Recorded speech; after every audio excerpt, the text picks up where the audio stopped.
σου επάκουσον και ελέησον. Κύριε ελέησον, Κύριε ελέησον. Επιδεόμεθα υπέρ των ευσεβών και ορθοδόξων χριστιανών. Κύριε ελέησον, Κύριε ελέησον, Κύριε ελέησον. Επιδεόμεθα υπέρ του Πατρός και Αρχιεπισκόπου ημών Ιερονύμου και πάσε Χριστό ημών αδερφότητο.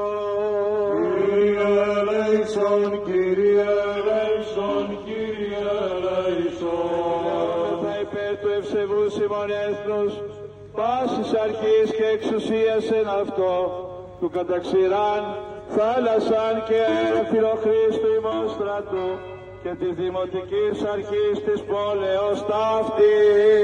Κύριε ελέησον, Κύριε ελέησον, Κύριε ελέησον. Και ελεήμων και φιλάνθρωπος Θεός υπάρχεις και συν τη δόξαν αναπέμπομεν, το Πατρί και το Υιό και το Αγίο Πνεύμα την ην και αεί και εις τους αιώνας των αιώνων.